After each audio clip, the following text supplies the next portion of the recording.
திருப்பத்தூர் மாவட்டம் ஆம்பூர் நாகநாத சுவாமி கோயிலில் தூய்மை பணி வேலை செய்யும் பெண்ணை பாலியல் வன்கொடுமை செய்ததாக தேடப்பட்ட குற்றவாளி அர்ச்சகர் தியாகராஜன் தனிப்படை போலீசாரால் புதுச்சேரியில் கைது செய்யப்பட்டார்.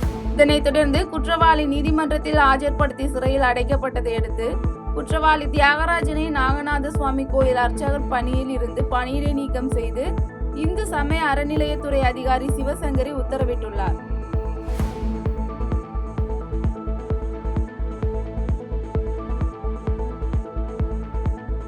திருப்பூர் மாவட்டம் தாராபுரத்தில் நடைபெற இருந்த பேருந்து நிறுத்த போராட்டம் திரும்ப பெறப்பட்டதை அடுத்து வழக்கம் போல் பேருந்துகள் இயக்கப்படும் என அறிவிக்கப்பட்டுள்ளது.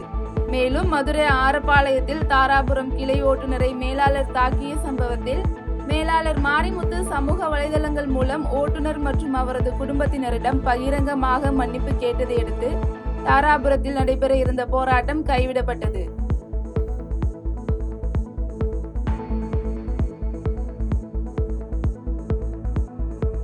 தூத்துக்குடியில் செய்தியாளர்களிடம் பேசிய மாவட்ட இந்து மக்கள் கட்சியின் செயலாளர் வசந்தகுமார் பரமசிவன் பாத்திமா திரைப்படத்தின் இயக்குனர் இசக்கி கார்வனனுக்கு பாராட்டு தெரிவித்துள்ளார். மேலும் பேசிய அவர் பரமசிவன் பாத்திமா படம் மோசடி மதமாற்றத்தை தோலுரிக்கும் விதமாகவும் குலதெய்வ வழிபாட்டை மங்க செய்கிற மதமாற்றத்தை எதிர்க்கும் விதமாகவும் இருப்பதாக கூறியுள்ளார். தொடர்ந்து தென் மாவட்டங்கள் மட்டுமல்லாது தமிழகம் முழுவதும் இந்த கல்வி, வேலைவாய்ப்பு, பொருளாதாரம், மருத்துவம் போன்ற அடிப்படை தேவைகளை காரணம் காட்டி அதை முன்னிறுத்தி இந்த மோசடி மதமாற்றமானது அப்பாவி மக்களையும் இந்துக்களையும் குறிவைத்து செய்யப்படுகிறது என்பதை இந்த திரைக்காவியத்திலே ரொம்ப தெளிவாக எடுத்துள்ளார். அது மட்டும் இல்லைங்க, இந்த கல்வி நிறுவனங்கள் பெரும்பாலான கல்வி நிறுவனங்கள் கிறிஸ்தவ மிஷினரிகளிடமே இருக்கின்றது. கிறிஸ்தவ மிஷினரிகளிடம் இருக்கக்கூடிய இந்த கல்வி நிறுவனத்தில் படிக்கக்கூடிய ஏழை மாணவர்கள் தொடங்கி அங்கே பயிற்சிக்கக்கூடிய ஆசிரியர்கள் வரைக்கும் இந்த மதமாற்றத்தை முன்வைக்கிறார்கள். மதமாற்றி மாறினால் மட்டும்தான் எங்கள் பள்ளியிலே வேலை, மதம் மாறினால் மட்டும்தான் சலுகையோடு எங்கள் பள்ளியிலே கல்வி என்ற ஒரு எண்ணத்தை மக்கள் மத்தியிலே, இந்துக்கள் மத்தியிலே முன்னிறுத்தி அதன் மூலமாக மதமாற்றத்தை முன்னெடுக்கிறார்கள். இது போன்ற விஷயத்தையும், அது மட்டும் இல்ல, இந்த திரைக்காவியத்தின் மூலமாக குலதெய்வ வழிபாடு, நமது பாரம்பரியம் கலாச்சாரத்தை சீர்குலைக்கும் விதமாக குலதெய்வ வழிபாட்டை மங்க செய்கின்ற இந்த மதமாற்றத்தை முன்னிறுத்தி இந்த படத்தின் மூலமாக குலதெய்வ வழிபாடுகளை கொண்டு வர வேண்டும் என்பதை ரொம்ப தெளிவாக இசக்கி கார்வனன் இயக்குனர் முன்னிறுத்தியிருக்கிறார். நீலகிரி மாவட்டம் உதகை அருகே குடிநீர் மோட்டார் திடீரென பழுதடைந்ததால் 20 நாட்களாக குடிநீர் தேவைக்கு தண்ணீர் லாரிக்காக காத்திருக்கும் அவல நிலை ஏற்பட்டுள்ளது என அப்பகுதி மக்கள் வேதனையுடன் தெரிவித்துள்ளனர்.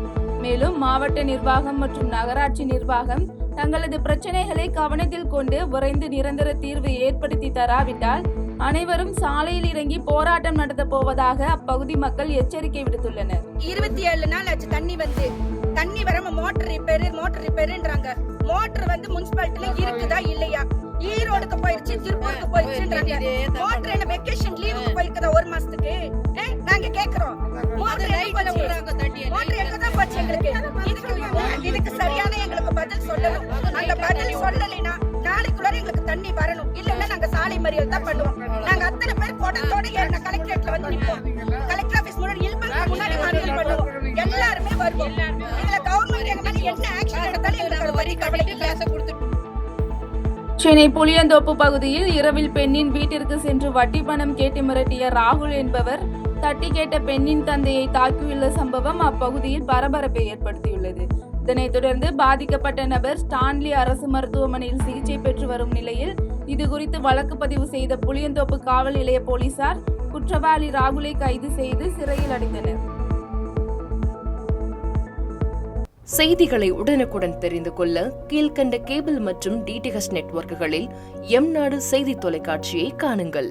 பாதகம் செய்பவரை கண்டால் நாம் பயம் கொள்ளலாகாது பாப்பா. மோதி மிதித்து விடு பாப்பா, அவர் முகத்தில் உமிழ்ந்து விடு பாப்பா.